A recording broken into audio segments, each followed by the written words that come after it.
Bali ngayon, punta ako ngayon sa may The Waiting Room Cafe dito sa may San Pedro, Laguna. Ano lang, kape, tsaka breakfast. Di ba ako nag-almusal eh.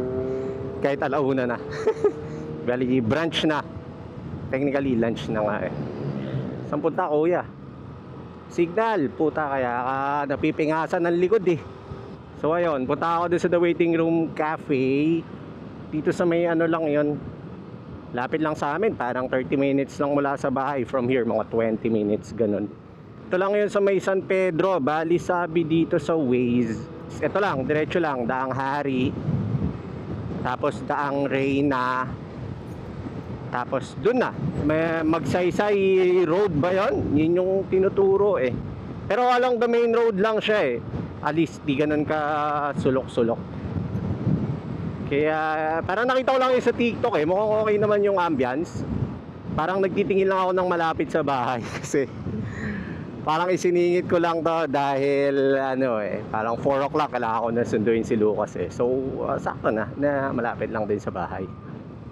Dito sa Daang Hari, ang dami pa ring mga mga metal plates dito sa may gitnang parte, sa may inner lane. So kapag naka 2 wheels ka, medyo alalay ka ng acceleration dito, lalo na pag basa or bigla kang magulat tas mapapreno ka. Ayawan talaga yon. Tapos dami, tas isang buong lane pa yung sakop niya sa blind curve pa. So baga kung gusto mong mag open throttle dito, dito ka dapat sa right lane kasi puro na sa leftmost lane yung mga plate na yon. Ayan, daming ginagawa. Ang tagal na yan, parang hanggang Cavite pa ata yan eh. Dito na rin ako sa may Evia.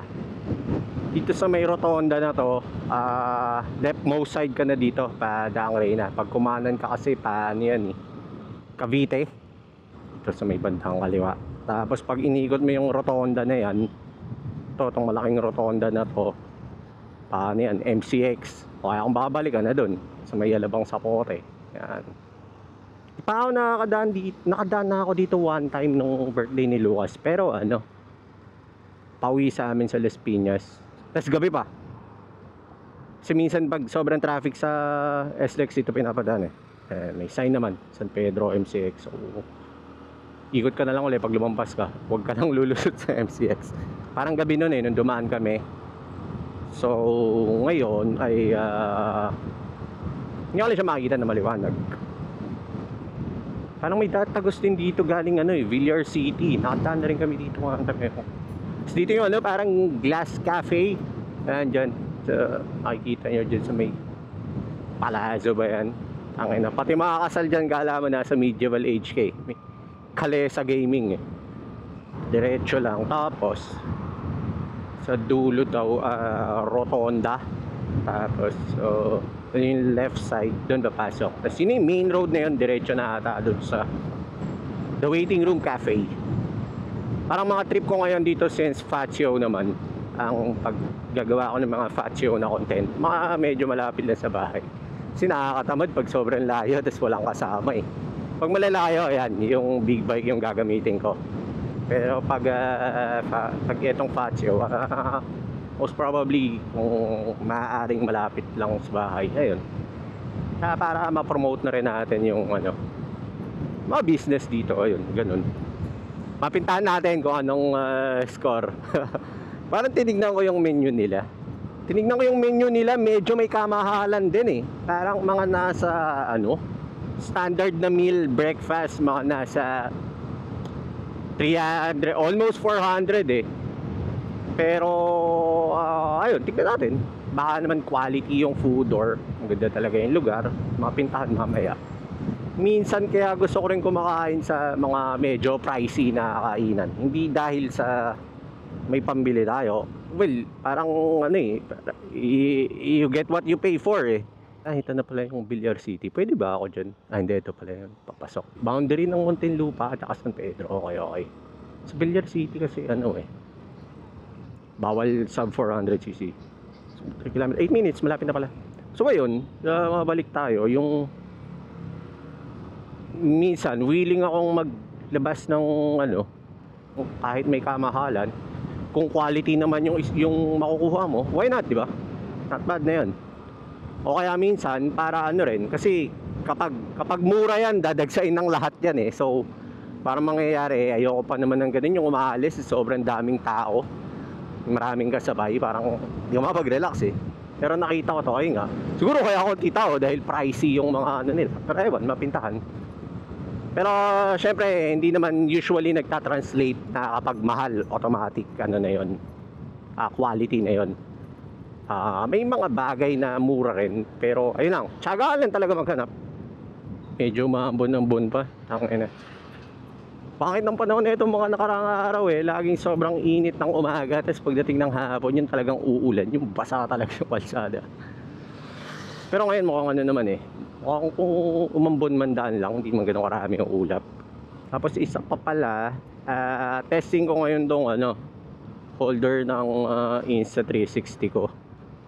Nung una skeptic ako bumili na ito eh, ng ito eh, yung Motowolf na holder lang, self na side mirror mount. Kasi si Insta360 wala eh. Kaya parang skeptic ako bumili dito kasi yung bola niya parang smooth lang. Though may linya-linya ng konti, hindi ganun ka-smooth. Hindi kagaya nung kay Insta360 na bola, yung may grooves talaga, parang golf ball siya. So kahit anong vibrate mo, nakalaki yung ano, yung arm sa bola. Lalo na tangin na tong Faccio, ano to, ang lalahan ng tatag nito, so dapat matatag yung holder mo. Pero so far okay naman siya. Parang ano na, parang ganyan na lang siya. Hindi ko nalalagyan ng ano, stick. Kasi pag nilagyan ko pa ng stick, tangina, additional moment arm pa yon. Mas maliit na ano na lang. Na force na lang kailangan para matwist siya doon sa pivot point niya.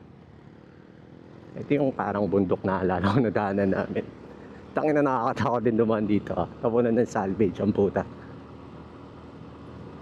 Maganda, walang mga jeep, tricycle, minimal, siyempre, modes of transport. May golf course pa dito, Hollow Ridge. Medyo, ano, hindi Faccio friendly itong kalsada. Hindi naman siya lubak-lubak, pero konkreto eh. Ano aasahan mo pag konkreto? Pedro Town proper. Ito na yung parang National Highway. 1 minute daw, 700 meters. Ay pa pala.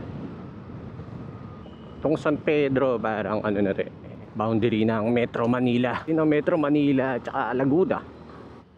Ayun, the waiting room. Kita ko. Pasok. Sana? Yan, motorcycle parking. Okay din. Yan ay obra natin para madali lumabas mamaya.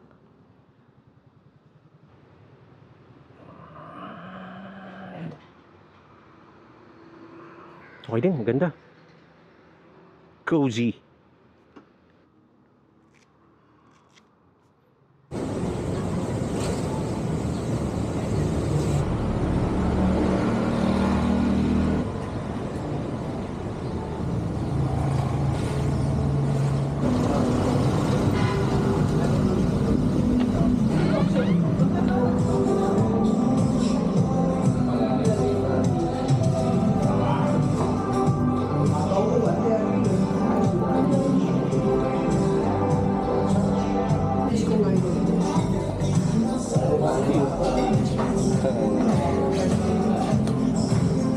Isang ano?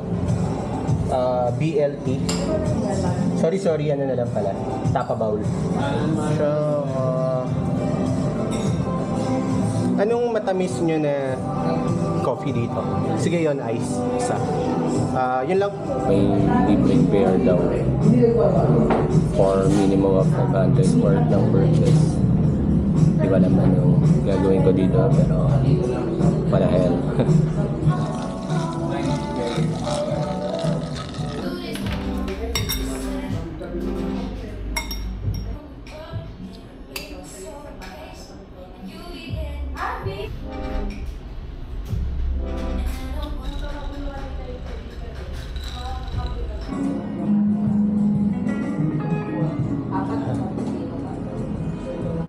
akong binigay na bear.